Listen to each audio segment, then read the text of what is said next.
At a family dinner that was supposed to feel warm, safe, and filled with love, I felt something inside me quietly break.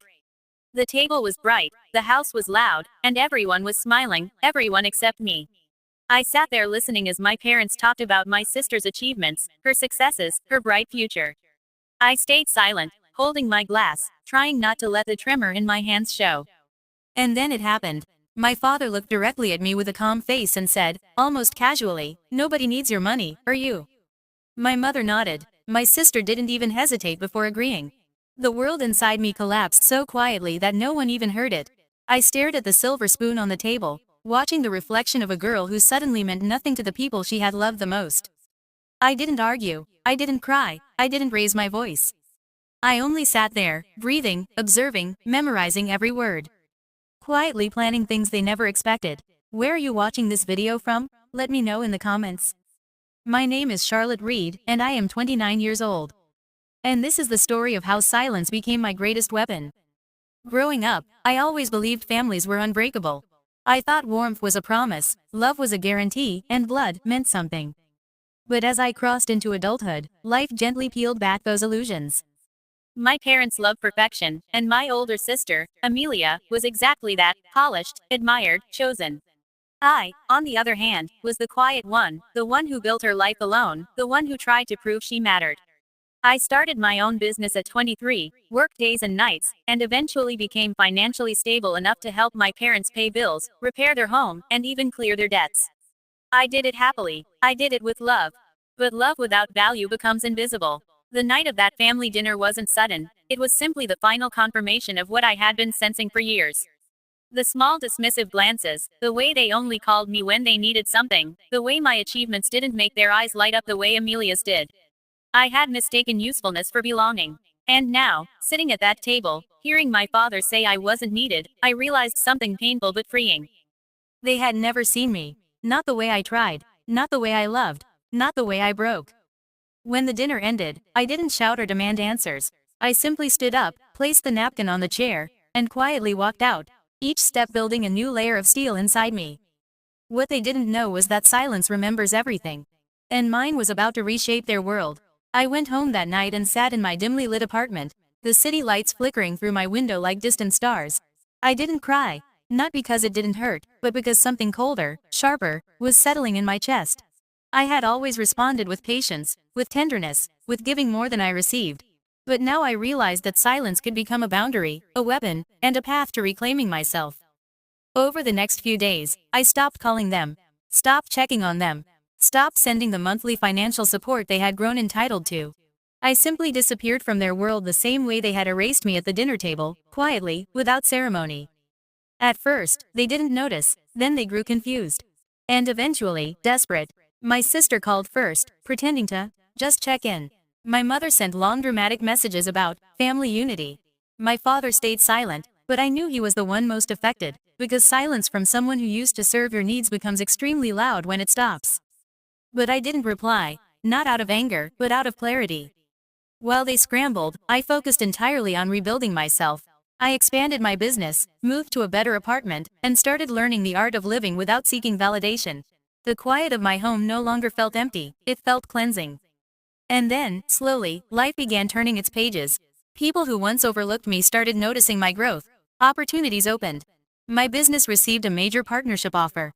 I transformed in ways no one in my family ever believed I could. Not with noise, not with revenge through destruction, but through silent elevation.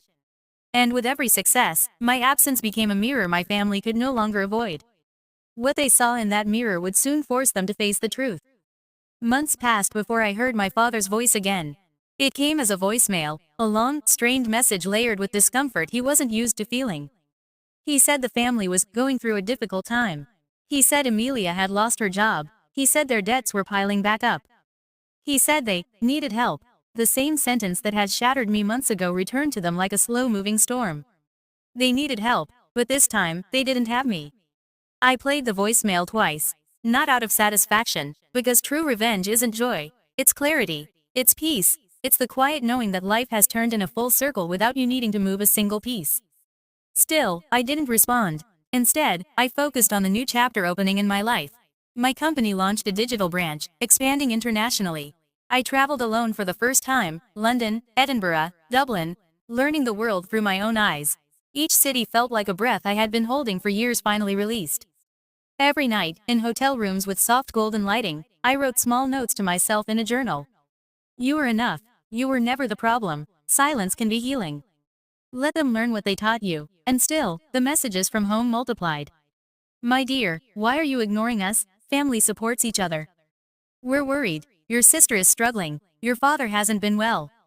Call us. But they never said the one thing that mattered. We were wrong. And so I stayed silent. Not out of cruelty, but because silence was the only language they had taught me to speak. Little did they know, soon, they would need to face that silence in person. One evening, as rain tapped softly against my window, there was a knock at my apartment door. A hesitant, uneven knock. When I opened it, my mother stood there, umbrella trembling in her hand, her eyes searching my face like she was looking for a memory she had lost.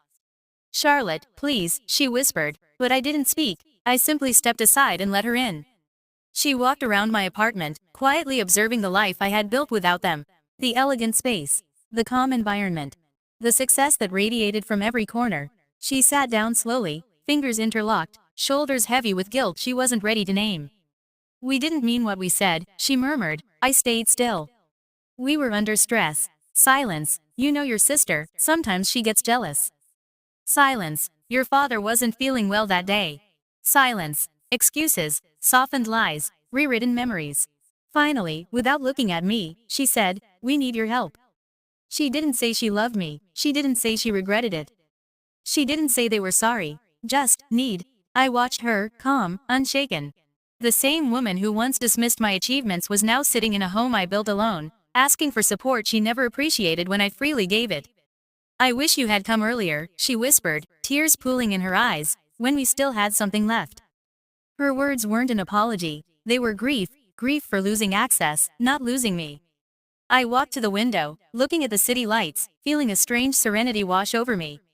She realized then, without a word, that the girl she once dismissed had grown into a woman she could no longer manipulate. My silence spoke louder than any confrontation ever could. After that visit, something shifted permanently. I could feel it when I woke up in the mornings, when I made coffee, when I sat at my desk running a business that now reached across continents. There was no anger left, no bitterness, only distance, clean and peaceful like the quiet after a storm. My family tried again and again. My sister sent long emotional messages filled with stories about her struggles, subtly reminding me of my responsibility.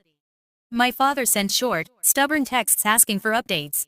My mother visited twice more, each time leaving with more silence than she arrived with. I didn't block them, I didn't insult them, I didn't seek revenge. I simply didn't return to a place that no longer felt like home. True revenge isn't loud, it doesn't explode, it unfolds slowly, through growth, through boundaries, through becoming someone they can no longer reach. I poured my energy into what mattered, myself. I attended business conferences, started mentoring young women, and began funding educational programs for girls who grew up feeling unseen, girls like me. Every good thing I did felt like a soft, silent reclaiming of everything I had lost.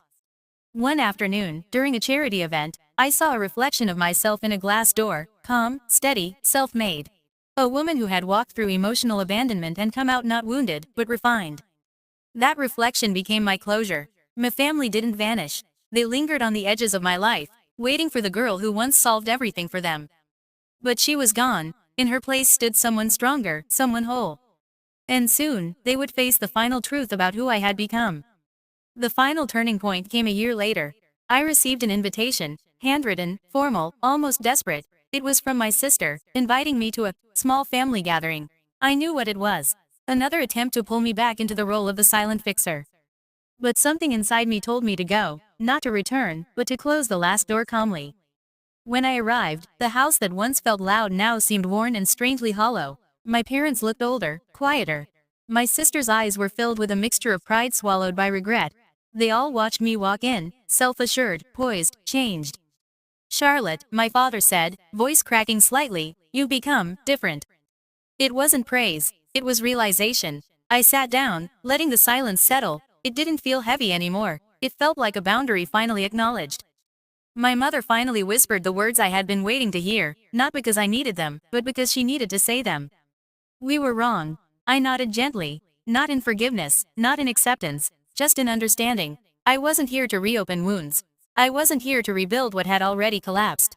I was simply here to release the last thread that tied me to a version of myself that no longer existed. I wish you well, I said softly. Their eyes widened. They expected tears, explanations, negotiations. Instead, they got peace, and peace can be the most powerful revenge of all. I walked out of that house for the final time, the evening air cool against my skin, the world vast and open ahead of me. My quiet victory wasn't about leaving them behind. It was about finally choosing myself. This is my story. This is my strength. And this is Revenge Book. Where are you watching this video from? Let me know in the comments. Don't forget to subscribe for more powerful silent revenge stories.